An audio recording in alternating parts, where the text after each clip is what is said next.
Welcome, everyone, to another summer episode of Rangers Ed. This is your host, Cousin Ed. I'm here with Coach Ed. Little Ed couldn't make it tonight. He's seeing a concert. I'm very jealous that he's going to. So, no Little Ed tonight, just me and Coach. And, we're going to interview a, uh, a fellow podcaster for the Pittsburgh Penguins, but there was an emergency, so he had to cancel. So it's just going to be me and Coach, and we're going to talk a little bit on Rangers rookie camp and training camp, which begins in 3 days. Coach, we got hockey's almost back. Number one, I mean, I could feel it already. My fantasy baseball teams have all been eliminated. My that's the first sign that it's almost hockey time, right? So that's first and foremost. But it's nice to see the players back on the ice, and we're seeing some of the media being posted. Just right off the bat, rookie camp has started. I mean, is there anything in particular that you've seen? Any articles or anything on any players that intrigues you about some of these young players the Rangers got? I mean, I saw that video of the three prospects. You had Hoffman, Edstrom, and Garand. And again, to me, the common denominator, which I've been saying since Drury took over, is all his draft picks and prospects seem to have this healthy, coachable attitude. They all seem to say the right thing. They're being patient, willing to do what they need to do to get to the NHL. Again, character. And I think that's an important part of building a strong culture, as you say that there's always this country club culture. So to me, the prospects and the rookies seem to have that really good attitude. It remains to be seen if the returning veterans are showing that same drive. Yeah, I mean, we got, I'd say, 10 to 15 intriguing young players at rookie camp. But, not really a lot of spots for them to fill on the NHL roster right now. I noticed Dylan Garand in his interview, that was sent over.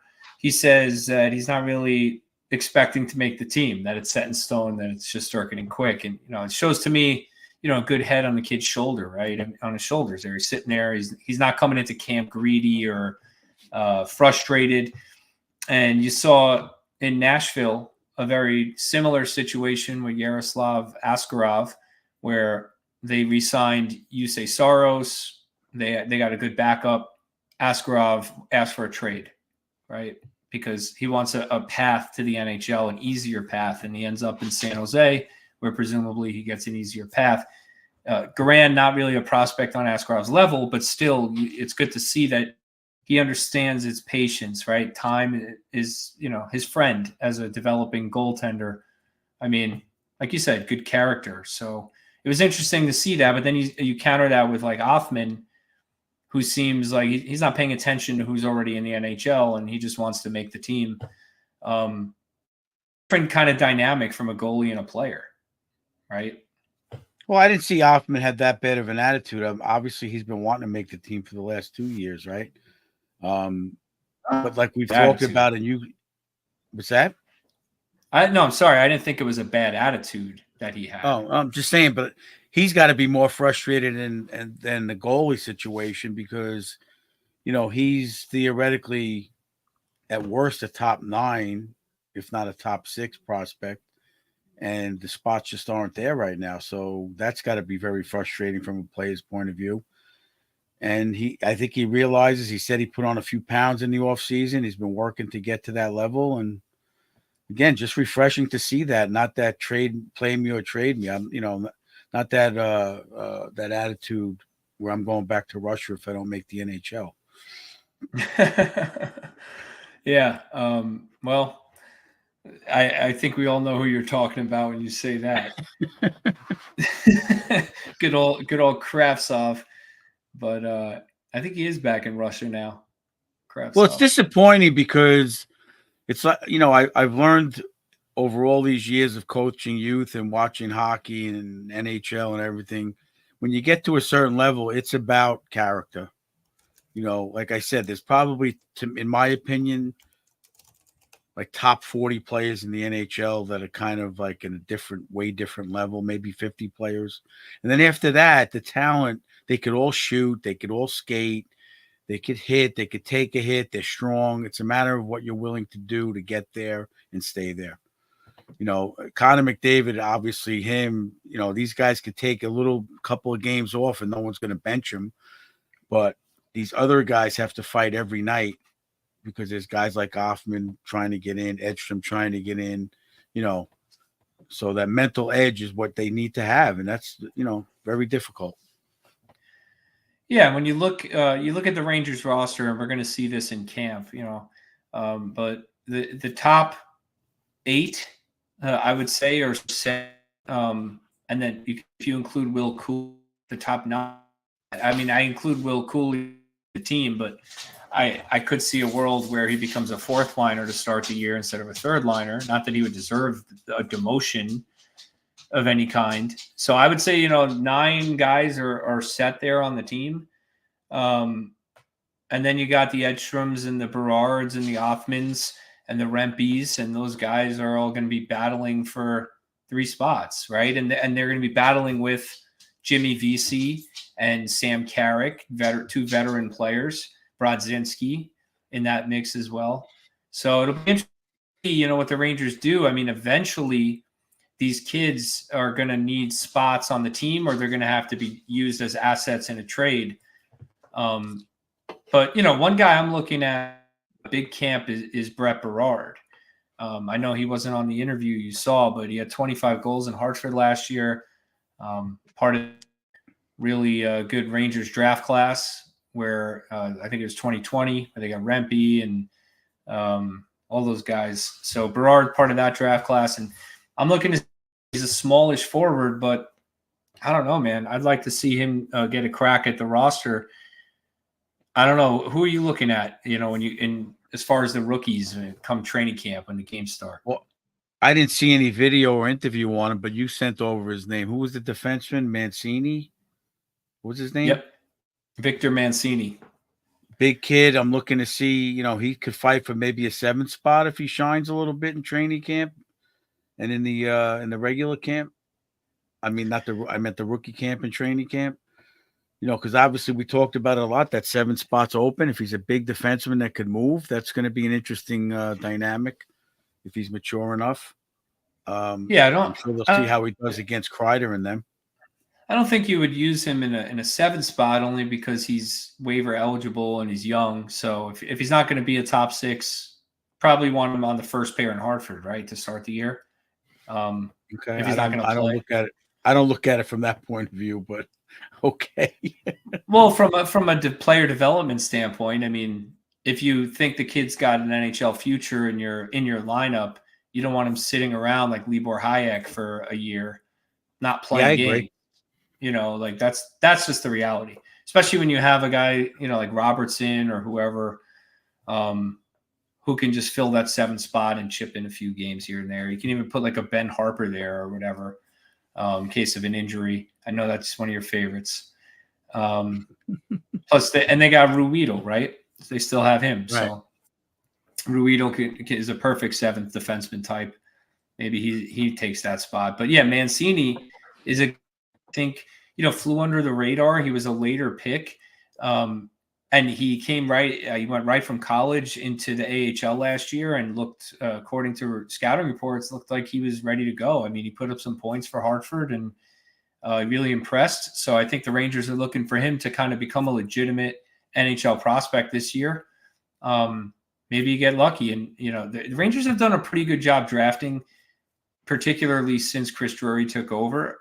I know, you know, a lot of fans give Drury a lot of, you know, flack, but the Rangers, you know, they've taken late in the draft, Adam Edstrom, another late round pick, Rempe, a late round pick, Mancini, a late round pick, Berard, a late round pick. I mean, these guys are 5th, 6th, 7th round picks, and they're legitimate NHL prospects, whether they're top 6 or, you know, bottom 6, or, it doesn't matter if they make the win, right? Because the draft is a crapshoot, and Most guys don't make the NHL. So I think Drury's done a pretty good job drafting, and Mancini's definitely someone I want to see in camp. I'm very curious to see how he looks against NHL players. Edstrom is another one, though, right? I think Adam Edstrom probably deserved to play last year in the playoffs. He had a really good season. There really wasn't a spot for him, I guess. They chose Rempe over him, and it made sense. Rempe was, Rempe mania. But I think Edstrom is probably better than Rempe, right? I mean, I don't know. I would say skill-wise, the few games that we saw him in the NHL, I think he's got a better head for the game for sure, as far as positioning and reading plays and the whole what do you call it, hockey IQ. I think he's ahead of Rempe for sure. I love the way he played those few games. You remember I told him, I said it, that he should be on the team and Kakko's out, but I just was partially getting under your skin. But the guy can play, and he's big and he hits, and it's going to be interesting. I personally, I love VC, but I mean, to me, it's a gamble. Maybe you go with a guy like Edstrom or, on the fourth line. Give him some time. I think the guys can play. So you got tough decisions. Yeah, be players that don't make the team that, as fans, we're gonna want them to make the team. Edstrom is one of those guys. He might not make the Rangers because, like you said, they got VC, they got Carrick, they might carry Rempe. Maybe Rempe goes to Hartford and Edstrom stays, then people are going to get mad about that. And a lot of the opening night roster decision making by management is based on waiver eligibility. It's just the reality of it, right? Because if you don't have to waive a guy, you don't risk losing him, right? So let's say the Rangers would pick Edstrom over VC, for example. They might send Edstrom to Hartford, keep VC to start the year because they'd have to waive VC to send him to Hartford or Brodzinski or whoever. So they might not want to risk losing a guy and just have Edstrom there in case if there's an injury. It's early in the year, no need to rush him, right? So I don't think we can really take a lot of stock in the opening night roster as far as what's going to be the team come playoff time. I think without a doubt in my mind, Edstrom will be there around April, right? I think he's the guy that the Rangers are ready to give some time to. So I think he'll work his way in. Defensively, too, I'm interested to see Zach Jones, right? I mean, the Rangers didn't pick up a defenseman to replace Gustafsson. Jones is here. He's in the last year of his RFA deal. He's a restricted free agent at the end of the season.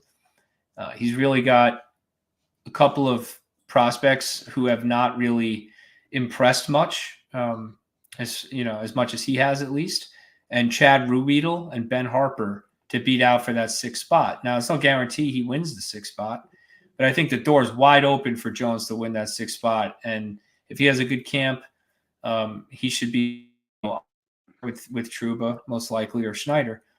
I mean, what are you looking for from Jones based on last year coming to this year? He obviously didn't grow, so the height's still an issue, but what could he have done to maybe solidify his despite his? I don't know if there's much he can do. I mean, he's got the hockey IQ, he's got the talent, the skating ability. He just lacks in size. So I think it would mostly depend on what they plan on doing with the pairs.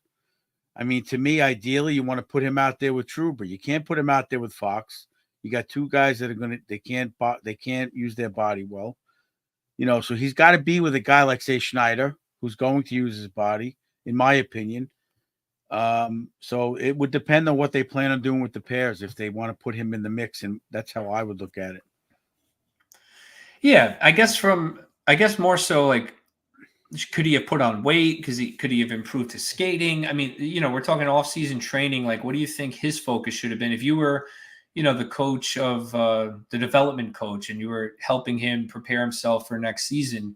What could he have really worked on over the summer to, help him? I mean, maybe his strength, right? Because he's small. So I would say that's, in my opinion, that's the best he could do is his upper body strength. He's obviously has the skating ability, so his legs are probably strong as hell. Yeah. I would just say his upper body strength to battle in front of the net more and box out in the corners. It's very difficult especially with the size of these guys in the NHL. Yeah, and the games are starting next week. The Rangers' first preseason game is the 22nd, so less than a week away. They open against Boston, and then they play the Islanders and Boston again, twice against the Devils, and the Islanders on October 4th. So 6 preseason games. Obviously, we're going to see some of these young guys in those games.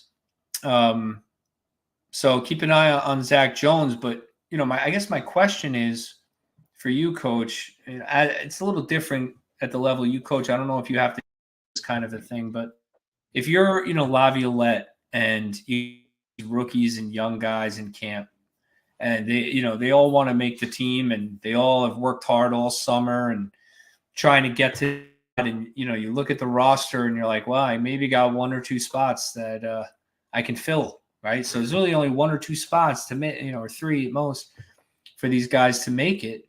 How do you manage those expectations and motivate the veterans to actually not think they already made the team? So you're balancing the expectations of the rookies and the veterans.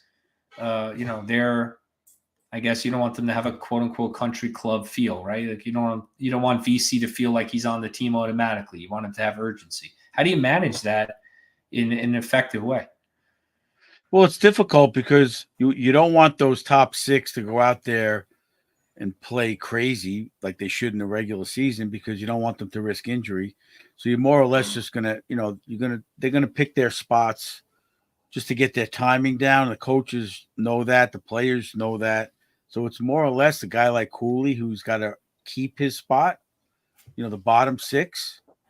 A guy like Heedle's got to show that he's ready physically to move forward and take a hit. And these bottom 6 guys are the spots. It's not, so as a coach, they know that. I'm hoping they discuss it with the guys. And then the bottom 6 guys, look, they know it. You knew when you were trying out for a team, you knew what was on the team. You look in the locker room, you're like, look at the size of this guy. Look at this guy. I got to do this. This is the only shot. They all know it. They talk. They're not stupid. Right. Well, that's the thing, right? You would hope their parents would say, look, keep pushing hard. You would hope their agents are saying this. You got the agent's going to look at it more from your point of view, saying, look, they're probably going to send you down because they're going to wait. They'll waive VC if so you hope all that communication's over. And then the bottom line is you hope the player has the character to understand it and be patient and move on. And the Rangers will either trade him, like you said before, or try to develop them for another year or 2. I mean, you got more guys coming in this year's draft than next year's draft. It's a very frustrating thing for the player, I'm sure. It's very competitive, and especially now there's 32 teams, and I was talking to a friend of mine the other day about it, and he was saying, "Oh, there's too many teams now." And look, I get that from a fan perspective. There's a lot of teams, and it's harder to win the Stanley Cup because of that. So it's like, I'm down to have some less teams, so it's more likely the Rangers will win the Cup. But at the same time, there are enough talented players out there from Europe and North America to fill 32 teams. That's why they can actually have 32 teams, because they're such a high quality product. And look how many guys on the Rangers they're going to have to send to Hartford who are probably NHL level talents already. Edstrom, Hoffman, Berard, all these guys could be on a roster. Whether they good or not is, another question, but they could be on the roster. So it's got to be frustrating. But looking ahead to next year, I think there are going to be spots. I took a peek at the cap for next year, and they're going to need some cheap players.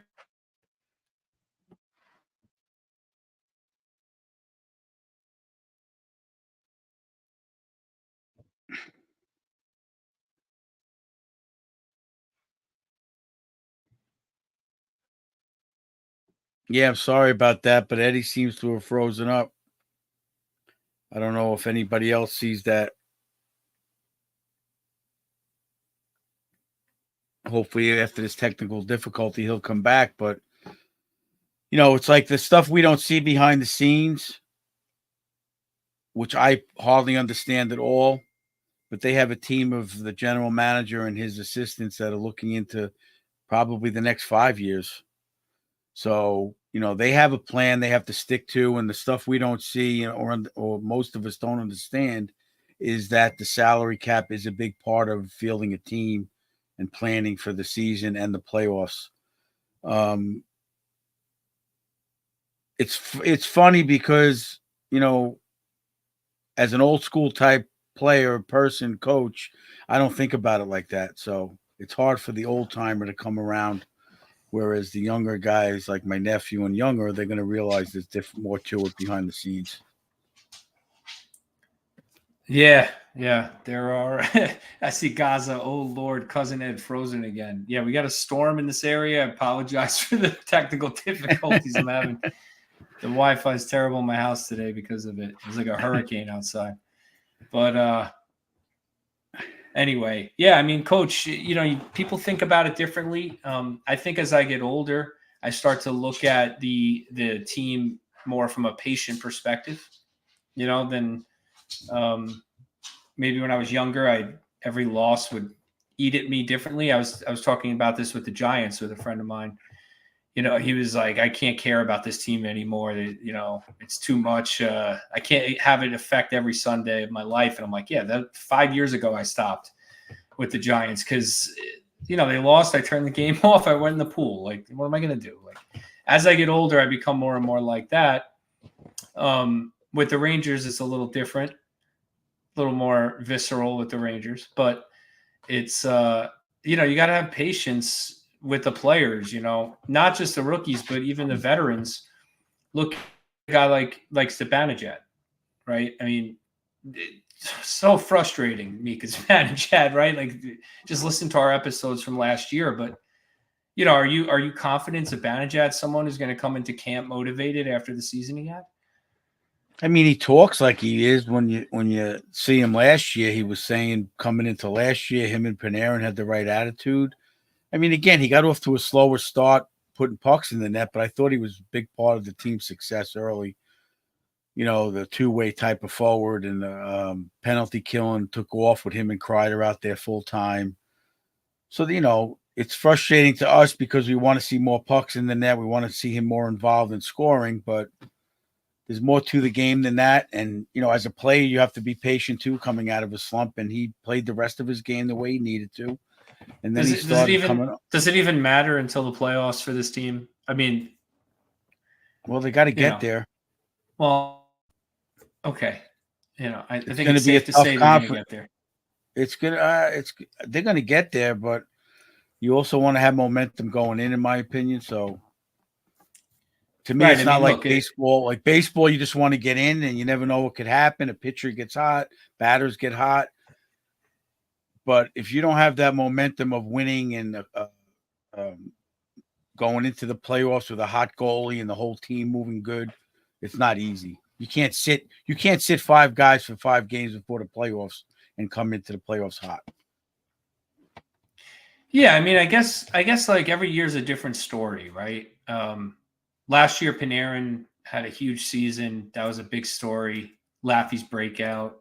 Rempe, right? Every year's got a different story, and maybe Zibanejad scores 40 goals. Maybe he scores 21 goals. I don't know. But I know at the end of the day, the Rangers are likely in the playoffs. And that's the story that I think needs to change with some of these veterans, right? We're talking about the in their perspective, but I think as a fan, patience with the veterans. I looked at a guy like Zach Hyman last year. What do you have, like 15 goals in the playoffs? I don't even know. I know he played with McDavid, right? Okay, or Draisaitl. I can't remember which line he was on. Fine, but before that, with Toronto and earlier in his career, he was not a playoff performer for years.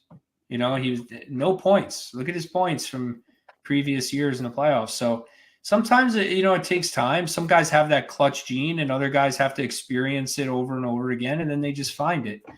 So I don't know. I think it's I think it's that what you said, but I also think of it's these personal coaches that study films of that player, and they find these little ways for them to be in Mhm. better position. Again, it's stuff we can't fully understand because Like that these guys are Schneider thing you studying said. this. Right. They talked about that on NHL actually tonight. Stu Grimson was talking about Hyman because he's listed in the top 10 right wings on NHL 25 or whatever. And they were saying, why isn't Marchand in there? Because the way he woke up and he came around last year, it's like we were talking about at the end of last year. He's got to still figure out. Like a lot of times when I'm coaching, we have say our better player, and I'll be yelling at him like, stop holding on to the puck. The other guys don't know what you're going to do with it. So you have to figure out what he's going to do in a way so you can be in the right spot to get a pass. Otherwise, you're just in his way. And, that's not easy. That guy's flying on the ice.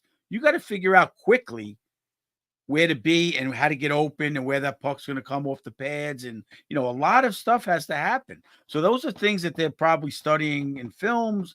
Their personal coaches telling them, look at what he did here, figure this out. So if he wants to, continue to improve, that's probably a big part of it, if I was to guess. Because the guy had the talent all along, the ability, but he had to figure out the game at that speed. Yeah. Yeah, and I think, a guy like Zibanejad, I don't know if he necessarily needs to figure that part out, but, I think his playoff performance through about halfway through the Carolina series, and it was great. I thought he had a good first round. I thought he put up some points early in the Carolina series, and then, I don't know what happened after that, but they keyed on him, I guess, or he had that bad turnover in overtime against the Panthers that led to their Game 3 win or Game 4 win, the Panthers, when they tied the series. So I don't know. I mean, to me, we're going to talk about it throughout the year. We're going to talk about all the stories. It's going to be fun. We follow it and it could be a positive year for Zibanejad or a negative year for him. But really, I'm just looking at the playoffs with these guys. The rookies and the younger guys, I want to see them develop during the season. I want to see Laffy take a step. I want to see Jones establish himself. Kako, figure it out. Hedl, is he going to stay healthy? Those are the stories. Zibanejad, Panarin, Kreider. I mean, 30 goals, 20 goals, 50. Yeah, we could talk about it. It's fun, but are they going to get it done in April, May, and June? Right? They got to figure it out. Yeah. Zibanejad and Panarin got banged around by Florida and it frustrated the hell out of them. That's how I saw a lot of it. And they got to figure out how to beat that kind of play. And if they don't, it's just going to be a repeat of the last 3 years. Yeah. They have to figure it out, how to beat that system. Because when you get down to the semifinals, the conference finals, and the finals, you saw how Edmonton woke up when they started getting more physical, tightened up on D, and then they got there. They got to the conference finals. Yeah. It takes a commitment. We'll see if they can do it. A big part of the team's, and I don't know if this is an issue going into camp, but Igor Shesterkin still doesn't have an extension. He's in the final year of his deal. He's an unrestricted free agent at the end of the year. Highest paid goalie in the league, other than Carey Price, is Bobrovsky at $10 million. The way players sign contracts nowadays isn't based on the salaries of comparables, but the percent of the cap. So the cap's gone up, expected to continue to go. I think agent are looking at a percentage of cap and settling in at a number around $12.5 million, which that's the story. And that's probably why he's not signed. I think Drury probably wants him more in the 9 range. Do you think this could be a problem for the Rangers if Igor's not signed by the start of the season, either from a team perspective, or in Igor's head that he doesn't have the security of an extension? Do you think his play could be affected by that? I mean, I would hope not. I don't think so, because either way, if the Rangers don't sign him, he's going to get the money somewhere. So as far as having the money, I think it's, he's going to be locked in. It frustrates me because, I mean, he should at least get Sorokin money, or better than Sorokin money, who's in the top 5 in goalie salaries. 12 million is a lot of money. Again, we talked about it with Swayman. It's a lot of money for not winning anything other than a Vezina trophy. I don't know. He better come through in the end. Did Hank get that kind of money when he was after he won? You know what I mean? Was he top paid goalie in the league? I don't remember the salary. Yeah, he was at the time. He was one of the top goalies, salary wise and percent of the cap. When he got his money, it was like 8.5, I think. At that time, the cap was, God, probably around like 70 million, 75 maybe. I mean, what is it now? 88. We're talking 10 years ago.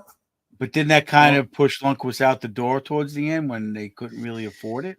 Yeah, I mean, it when any signs a big contract, it affects how you build your roster because you can only afford so many big contracts. That's the problem, right? So when you pay a goalie as one of those big contracts, that's one less. And honestly, proven throughout the years that typically teams that pay their goalies like a median of like 5 to 7 million and spend more money on their skaters typically have more success. There's been a couple of outliers. Tampa won a cup with Vasilevsky at like 9.5, and obviously Florida won last year at Bobrovsky. But for the most part, that's not the case.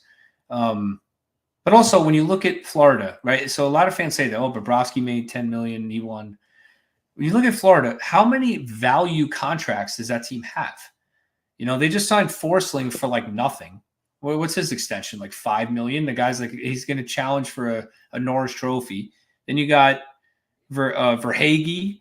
Reinhardt was making 5 million or something. Like all these guys were making reasonable salaries, right? So if everybody tries as much as they can, you're not going to build a winner. You're going to have to trade them, right? If guys like Laffy and Keandre want the max money, can't afford them.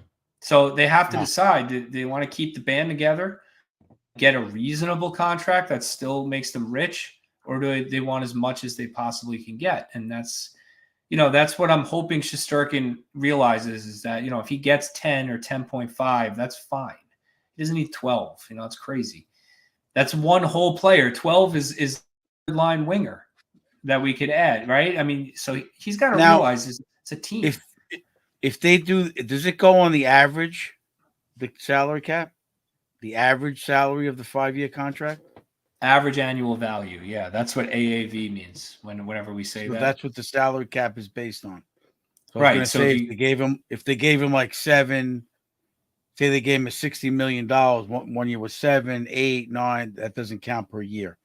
No, it would be the average of the contract. So yeah, if they did like a 7-year, $70 million contract, and they paid him less earlier and more later, it would still be $10 million a year on the cap. So how the hell is Edmonton? I've been watching NHL here and there, and they're showing all the highlights of each team. They signed like 5 guys to an extension. They have Draisaitl, who got like what, 14 million or whatever it was. 14 million. They got McDavid. They got Nurse. How are they signing all these guys? Yeah. Well, Edmonton, for their goaltending, only pays about $3.5 million combined between their starter and their backup, right? So that's one. And that's what I'm talking about, right? Like Stuart Skinner, $2 million, McDavid and Draisaitl 14, right? So if we have Igor at 12.5, then we're going to have the Stuart Skinner equivalent as our second line center or whatever. I think Hopkins and Hyman took values. I think that's what the fans are going to have to understand, because if they sign him for the 12, a lot of people like me are going to be like, that's 2 guys. But if they don't sign him, people are going to go, they should have signed him, and they're not going to realize that. It's a gamble for sure. I mean, they could sign him for 10, 12 million, and he wins 3 cups. But if he doesn't, I'm not blaming Lundqvist, but then you could say, Lundqvist was a little greedy, and it cost them a couple of players here and there that could have put them over the edge. Yeah, and I think that's what it comes down to is, I don't begrudge any player from getting their money. If Igor says, no, I want as much as I can get and I don't care, go do it, man. Like, this is you have a short career and you're setting your family up for life. Like, I totally understand, but it's on, you look at Crosby, right? We were going to talk about Pittsburgh tonight. Crosby just came off a contract paying him $8.7 million. He took a discount so that Pittsburgh could try to win all those years. And he re-signs 2 years at $8.7 million. I know he's got the number 87 and all that plays into his choice, but he could have said, give me 3 years at $10 million a year, and Pittsburgh would have had to do it, right? They wouldn't have had a choice. They would have had to give it to him because he's Sidney Crosby, and he took a little less. I mean, he still gets a lot of money. That's the point, right? When you talk about character, there's 100%. They were showing on NHL Tonight again. Not only did he sign the contract, the day he signed it, yesterday or today, he was actually going door to door to season ticket holders, giving them their season tickets. Yeah, at his age, at his success, he doesn't have to do that. They could have sent a third line center to do it, and the fan would have been just as happy. Yeah. But that's a guy committed to a team and to a winning tradition and trying to win one more. Yeah, I mean, look, I'm a little concerned that Igor not having the contract is going to affect him. Goalies are weird. Every goalie I've played with has been, and they just have a different brain than else. And, he's definitely earned a big contract. There's no question. And I also flip-flop on whether the Rangers should actually sign him. I know a lot of fans are going to say I'm crazy for that, but, it's a lot of money. It's a lot of money to commit to one player, and goalie is a very fickle position. Look at Sorokin. He signed a huge contract, and the Islanders fans are hoping for a bounce-back year this year, right? I mean, if you give Igor $10 million, $12 million, and he has a bad season, you're hoping, the fate of your team is that was an off year, and it's tough. It's tough. It could go either way, because if they give him the $12 million and he starts going on like a 3 or 4 game losing streak, letting in some bad goals, fans are going to freaking boo him out of town. So you think the psyche's bad now? Let something like that happen. They better be strong. He better be strong mentally. Well, it helps that he always says, I don't speak English, right? So maybe he doesn't understand. He doesn't understand. Malkin must have taught him that one.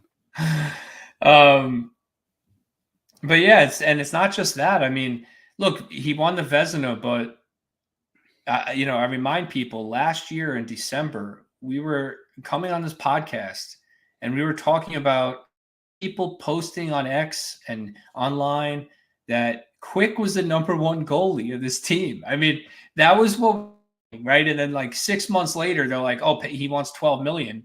That's a huge flip there. And yeah. Who's to say this December it's not the same conversation, right? So I don't know. I think Drury's playing it smart, just kind of taking his time and hoping Igor signs for less. He's got all the way till July 1st of next year to sign him. He doesn't have to do it right now. But I do worry it'll affect Igor. But yeah, Laffey's still no extension for Laffey, no extension for Miller. They're restricted free agents, so less of a rush to get them signed. But I mean, damn, if Keandre has a big year or Laffey has a big year, you could add a couple $1 million to their extension, right? So I would probably try and get those done ASAP if I were Drury. But we'll see. We'll see what happens. I don't know. I mean, I'm looking forward to camp, though. I want to see Rempe. I really want to see what Rempe's been, how his hard work pays off. I have a feeling, we got some preseason games against New Jersey. So, Rempe is going to suit up in those. And the Islanders. Yeah, be fun. I'm really excited to see how he's improved, and I want to see some of these prospects, how they've developed. It's interesting, during the season, you watch the players develop through scouting reports in Hartford or in Europe, wherever they're playing, juniors. and we hear about, oh, Berard, his two-way game has improved, and Othman, he's having a great year, whatever. So we hear all this. And then in the offseason, unless the players really post it, you don't really know, right? Like what these players are doing. And there's always speculation like, oh, what is this guy doing? Is Keandre game? Is Laffy training? What's Heedle been doing? So unless they post their training, we really don't have any idea. So I feel a little bit of excitement to see them in the beginning of camp and see if they've actually worked on their game and if it's improved. Like Laffy last year, clearly his skating improved tremendously over the summer. We had no idea going into the year that was the case, so let's see. Let's see. So before we wrap up, Coach, I do want to talk a little bit about Capo Caco. He got the 1-year deal. He signed it quick, really, really fast, like right away in the offseason. It's kind of a show me deal, right? No, not a long-term extension. He's coming off the injury-plagued year, and he had kind of a down year with points, only 19 points after scoring 40 the year before. It looks like he's probably going to start with Heedle and Cooley. Who knows, though? Maybe that's not what happens. I mean, if you're Capo Caco, you're the number 2 overall pick, kind of had a middling career so far, your development not where you would hope it would be. Are you frustrated with the organization? Are you frustrated with yourself? Both? And mindset coming into the year as that player? Well, how would you say that he should be frustrated with the organization? Oh, there's a narrative. They sat him a few games. I don't see where. Well, it's the narrative around these young guys who are top picks is, they need I'm frozen. They need opportunities, Coach. Right? Needs to be on the power play. Not anymore. Yeah, they need to be on the power play. They need to play top line minutes. I mean, I'm not saying that's my opinion. I'm just saying, does that bother you? Is he showing that? No, all right. Now I'm going to play devil's advocate. Is he showing, like Laffy showed that improvement without being on the power play? So he's obviously has a different mindset, or he's figuring it out quicker. I know players take longer to develop, but Laffy's figuring it out. He didn't get power play time, very little bit. Caco got some power play time there for a while, second unit, but he didn't show anything. Any cohesion or, a little bit of drive to the net here and there. That's what he's got to do more. We heard it all. But you can't go down to 19 points. Yeah. 19 points? Yeah. Well, he was also out. That's ridiculous. Yeah. He was also out with an injury so he didn't play 80 games. I think he only played like 50 games. Let me see. Oh, he played 61 games. I don't know. I just don't see. I know you say a lot. You like his game, the way he's playing. I don't see it. I think he's got to figure something out, or this prospect's waiting to come up. That could very well be Othman's spot next year. Yep. Or Berard, like you said. There's guys that are ready to jump in and take the shot. So that's pressure. That's all there is to it. It's like I tell the goalies, I have a number 1 goalie. You're number 1 till you lose it. And some people say, oh, that's putting a lot of pressure on the kid. Well, goalie's a big pressure position. You better have it or you don't have it, So he's got to be in that same position where I'm sure he's working out in the off season, doing things he's supposed to do. But when you drop the puck in a game, a lot of that working out and stuff is out the window. Now you better be ready to play in a game, take a hit, go in the corner, and so on, the whole routine. Yeah, I think I'm looking for him to have a more puck to the net mentality this year, and I think his game will improve. I mean, that's all I want from Capo, because he controls the puck. He's good defensively, but let's see him attack the net with the puck, either through a shot from the slot or with his body. And that's what he's got to develop, right? I mean, he's got to be more of a power forward, and he's not a soft player. He's not going to succeed as a soft player. He's just not good enough. His strength is his strength, and he's got to use it. So We'll see. Yeah. I mean, he's been a disappointment. There's no question. So this is probably his I mean, last shot. if he doesn't get 40 to 50 points, it's not happening. He'll be gone. That's my opinion. I agree. This is his gotta last wake shot. up. This is his last shot with this team. Somebody will acquire him if With he fails what's the last shot with the Rangers? Yeah, with this team. Yeah. Without a doubt. Yeah. So, all right. Well, I'm excited for camp. I guess we'll be back next week with Little Ed. Always need Little Ed on the show to mediate between me and Coach. But I think we did a pretty good job just with a little, civilly. We didn't disagree too much. Little Ed will be listens. Yeah, training camp around the corner. I'll be coming to you guys from Florida next week. Oh, that's right. So you're going on Monday, right? I'm going Saturday. You're going phones? I'll be by ear the PAs on Saturday, Sunday, and Monday for sure. All right. Well, bring your headphones. Make sure you got your laptop. A chance I might pop in on Cuz. We'll see what happens. Okay. That's what you said Mikey last time. You should have all the stuff still, no? I have no idea. You have to ask him. I'm not sure. I'm assuming he has it. Yeah. I'll have to touch base down there. I'm minimalizing my packing. I have a set of golf clubs down there. I have clothes down there. I got the seat in the front of the plane. I'm on and off. Hilarious. All right. Well, until next week, I guess, thank you guys for listening, and, tune in next week. Or training camp will have already started. We'll probably do our season predictions either Monday or the following week as we get in fantasy hockey, so we got a lot of stuff coming up, a lot of content to get out there before the season starts. We got a lot of stuff to cram into the next 2 weeks, which unbelievably is like 2 or 3 weeks away. Right. Puck.